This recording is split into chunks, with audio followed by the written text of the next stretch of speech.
Pessoal, vamos lá, retomando a segunda parte da nossa aula sobre prova documental. E aí quero chamar a atenção de vocês para o artigo 422, que diz o seguinte: qualquer reprodução mecânica, fotográfica, cinematográfica, fonográfica ou de outra espécie tem aptidão para fazer prova dos fatos ou das coisas representados, e se a sua conformidade com o documento original não for impugnada. O que esse artigo 422 está dizendo para nós?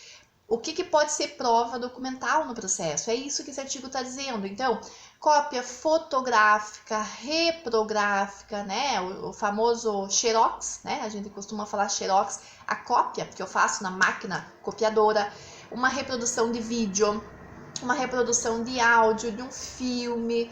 Tudo que eu instrumentalizo e coloco para testar um fato, coloco no processo para testar um fato, é prova documental.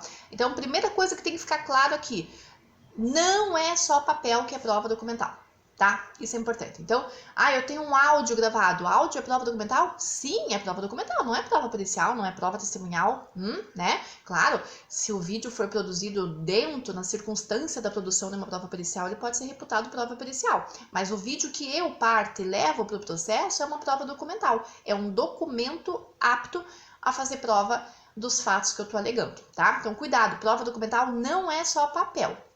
Ok? Com isso em mente, vamos seguir aqui, tá? Nós temos eu quero falar para vocês ali da autenticação eletrônica. No parágrafo 1º, a gente tem uma expressão ali que chama atenção, né? Autenticação eletrônica. O que é? Sempre que eu juntar no processo documentos extraídos da internet, eu tenho que ter o cuidado de pegar sempre a autenticação eletrônica desses documentos, para dar maior robustez à prova que eu estou produzindo. Então, se eu estou acessando alguma coisa de um site, de rede social, de uma página no YouTube, né, pegando um vídeo, alguma coisa, é importante que eu extraia não só o vídeo, não só o conteúdo propriamente dito que eu estou levando, a página, a postagem, o comentário, mas que eu leve também a fonte, de onde que eu tirei isso. Qual era o HTTP, sabe? Da onde que eu tirei, qual era a página, qual o horário, qual a certificação que aparece ali no site, todas as informações técnicas a respeito daquele site, daquela publicação. É importante que eu pegue isso e leve para o processo também. Isso a gente chama de autenticação eletrônica. A origem, de onde eu tirei essa informação, é bastante importante para fins de prova, para dar robustez à prova documental que eu estou levando, tá? Importante. O parágrafo 3º, também quero chamar a atenção de vocês ali, ele fala do e-mail. As mesmas regrinhas que eu aplico para foto, para postagem, para vídeo, para áudio, eu aplico também para e-mail. E-mail também é prova, né? Não é que a gente diga que o e-mail é meio de prova, porque o meio de prova é a prova documental, mas o e-mail é uma espécie de prova documental, né? Então eu posso levar cópias do e-mail para fazer prova documental, seguindo as mesmas regrinhas e cuidando ali com essa necessidade da autenticação eletrônica dos dados que eu estou colocando lá no processo, ok? E lembrando também, sempre lembrar, quando a gente fala dessas provas oriundas da internet, lembrar da importância da ata notarial. A ata notarial é um meio de prova, mas é um meio de prova que pode dar maior credibilidade ao outro meio de prova, que é a prova documental. Então, eu tenho um meio de prova, que é a prova documental, que pode ser um e-mail, uma gravação, um vídeo, uma postagem, né, um comentário numa rede social.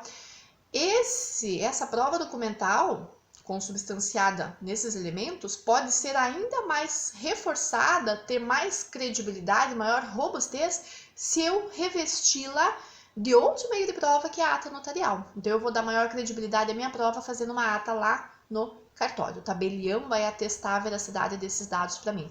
Fica perfeito, tá? Dá maior credibilidade para a prova documental, ok? Aí quero falar do artigo 424 também para vocês, ali do CPC, que é o artigo que fala da importância do servidor lá do cartório, do fórum, sabe? O cartório, não o cartório tabelião, tabelionato, o cartório de registro civil, o cartório do fórum, lá da vara civil, da vara de família, da vara onde você vai colocar o teu processo lá para transitar, né? Então, o teu processo está tramitando lá na vara de família. Tem lá o servidor, que é o escrivão, né, nas serventias privadas, ou tem lá o chefe de secretaria. Enfim, esse servidor que está lá investido na função pública dentro do cartório judicial, ele tem a incumbência e ele tem a permissão para atestar a veracidade de documentos. Então, se eu levo um documento para ele, um original e uma cópia, ele pode atestar no processo, fazer uma certidão dizendo, olha, a parte apresentou para mim o original desse documento, eu atesto como verdadeiro. Ele vai lançar termo nos autos, ele vai fazer declaração nos autos atestando que para ele foi apresentado o documento original. Então, ele tem fé pública. Então, eu posso levar no cartório um documento, eventualmente, isso acontecia muito mais nos processos físicos, né? Mas tem essa previsão aqui na lei, de que o serventuário lá do cartório judicial tem fé pública para atestar a veracidade dos documentos, né? Ele vai certificar a autenticidade de documentos para a parte, tá? Ou para o advogado, ok? E aí o 425 também tem regrinhas importantes que eu quero ler para vocês ali, só mencionar. Eu gostaria que vocês lessem o artigo 425, porque ele fala ali do quê? Dos documentos que têm a mesma prova, a mesma força probante que os originais. Então, são os documentos públicos emitidos pelos cartórios, nas varas, nas serventias judiciais, as certidões extraídas dos processos, né? Reproduções de documentos públicos desde que autenticadas por serventuários públicos, as cópias de processos judiciais autenticadas pelo advogado. E aí quero dizer para vocês o seguinte, lembrar desse dispositivo, né, desse artigo 425, inciso 4º, o que ele está dizendo? Ele está dizendo que o advogado tem o poder hoje de autenticar documentos também, mas dentro do processo unicamente. Então, todos os documentos que o advogado junta dentro do processo, ele pode fazer uma declaração, e é bastante comum isso, ele junta uma declaração lá, ó, juiz, eu atesto que esses documentos que eu juntei aqui conferem com o original que a parte me apresentou. Então, ele tem, dentro dos limites do processo em que ele atua, ele tem fé pública para atestar a veracidade e a autenticidade dos documentos. Então, na prática, isso quer dizer, ele não precisa juntar no processo judicial eletrônico, hoje, a certidão autenticada de nascimento da criança, ou a via original do documento. Ele junta cópia simples, mas ele faz uma declaração lá no processo de que aquelas cópias que ele juntou conferem com o original e ele atesta a autenticidade desses documentos, tá? Porque ele tem também agora essa prerrogativa dentro do processo. Ok? Aí tem várias outras hipóteses ali no artigo, não vou ler para vocês para não ficar cansativo, mas sempre que vocês puderem ler, deem uma lida para ver ali a força probante dos documentos, basicamente ali documentos públicos emitidos por instituições públicas, né, por cartórios e serventias, tem força probante como se fosse original, certidões, traslados, declarações públicas, ok? O parágrafo 1º tem uma regra importante também, que diz assim, os originais dos documentos digitalizados deverão ser preservados pelo seu detentor até o final do prazo para propositura da ação rescisória. Ele se refere ali aos documentos do inciso 6º. O inciso 6º, se a gente olhar ali, ele vai falar dos documentos públicos e particulares que forem digitalizados e juntados no processo, né? Ou seja, o que essa regrinha está dizendo para nós? Como o processo é eletrônico, a gente vai ter juntado no processo, basicamente, cópias. Né? A gente vai ter um documento que, por vezes, era original e eu digitalizei e ele virou um documento digitalizado, sem autenticação de tabelião, sem autenticação nenhuma. É um documento simplesmente digitalizado. Então, o que esse artigo está dizendo que nós temos que fazer? Digitalizou o documento, guarda o original ou a cópia autenticada que você tem, bem guardadinho, pelo menos até o prazo da propositura da ação rescisória. Vocês vão estudar mais à frente, né, lá no CPC, o prazo da ação rescisória é de 2 anos. Então, 2 anos dado o trânsito em julgado da sentença, 2 anos da aprovação da sentença, eu tenho prazo para... Basicamente, vocês vão ver as regrinhas depois lá, tá? Mas trabalhem com a ideia dos 2 anos. Eu tenho 2 anos para ajuizar a ação rescisória, para pedir a rescisão da sentença por alguma hipótese de nulidade que eu verificar. Então, pelo menos por esse prazo da ação rescisória, é imperioso que eu guarde, que eu tenha comigo os documentos originais ou as vias originais que embasaram a propositura da ação. Eu digitalizei os documentos, o juiz tem lá só os digitalizados, mas eu, advogado, eu, parte, tenho que guardar os documentos originais por precaução, tá? Para a eventualidade de serem pedidos depois, ok? E aí, eu trouxe o artigo 427 para vocês, que fala da arguição da falsidade documental, né? Na verdade, o artigo 430 até o 433 do Código de Processo Civil é que vão falar da falsidade documental, que é isso? É uma arguição que eu tenho que fazer. Sempre que for juntado um documento falso no processo, ou que eu repute falso, que eu considere que seja falso, ou esteja desconfiado que seja falso, eu preciso arguir a falsidade desse documento, sob pena de preclusão. Lembram lá? Se eu não falar no momento oportuno, depois eu tenho que me calar e eu vou presumir que aquele documento seja verdadeiro. E aí eu tenho o artigo 427 que diz assim: cessa a fé do documento público ou particular, sendo-lhe declarada judicialmente a falsidade. Então, se eu quero que um documento público ou particular perca a idoneidade que ele tem, porque eu tenho certeza que ele é falso, eu preciso arguir a falsidade e obter do juízo uma declaração judicial de falsidade.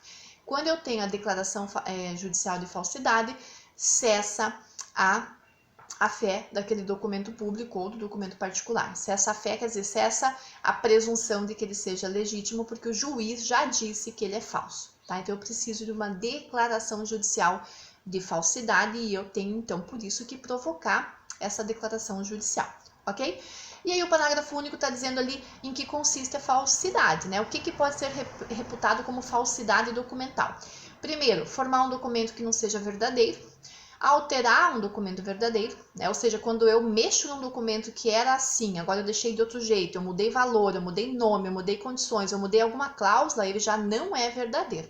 Então, ele é um documento falso, ainda que tenha sido só uma alteração, ok? E o 428 vai dizer para nós que cessa a fé do documento particular quando for impugnada sua autenticidade e quando não se comprovar que ele seja verdadeiro. Então, foi arguida a falsidade e não se conseguiu comprovar que ele era verdadeiro. Então, ele é falso.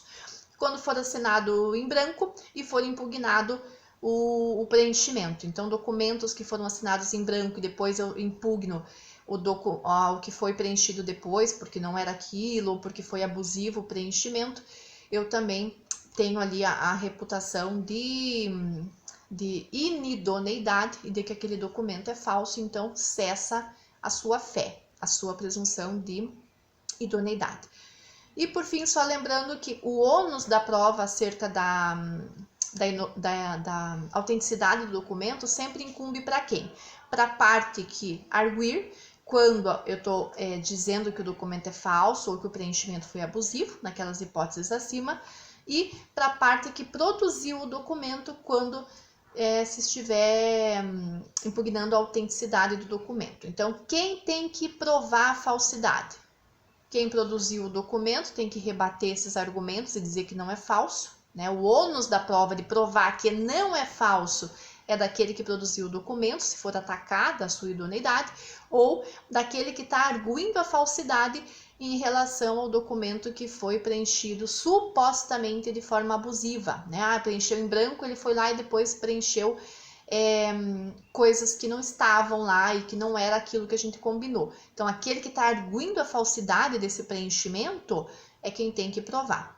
E o documento que foi impugnado na sua confecção, é ele quem tem que provar que o documento é verdadeiro. Ele tem que dizer, não, eu fiz esse documento, eu atesto que ele é verdadeiro. Então, a autenticidade se prova por aquele que produziu o documento, que é o único que tem como provar que o documento é autêntico, né?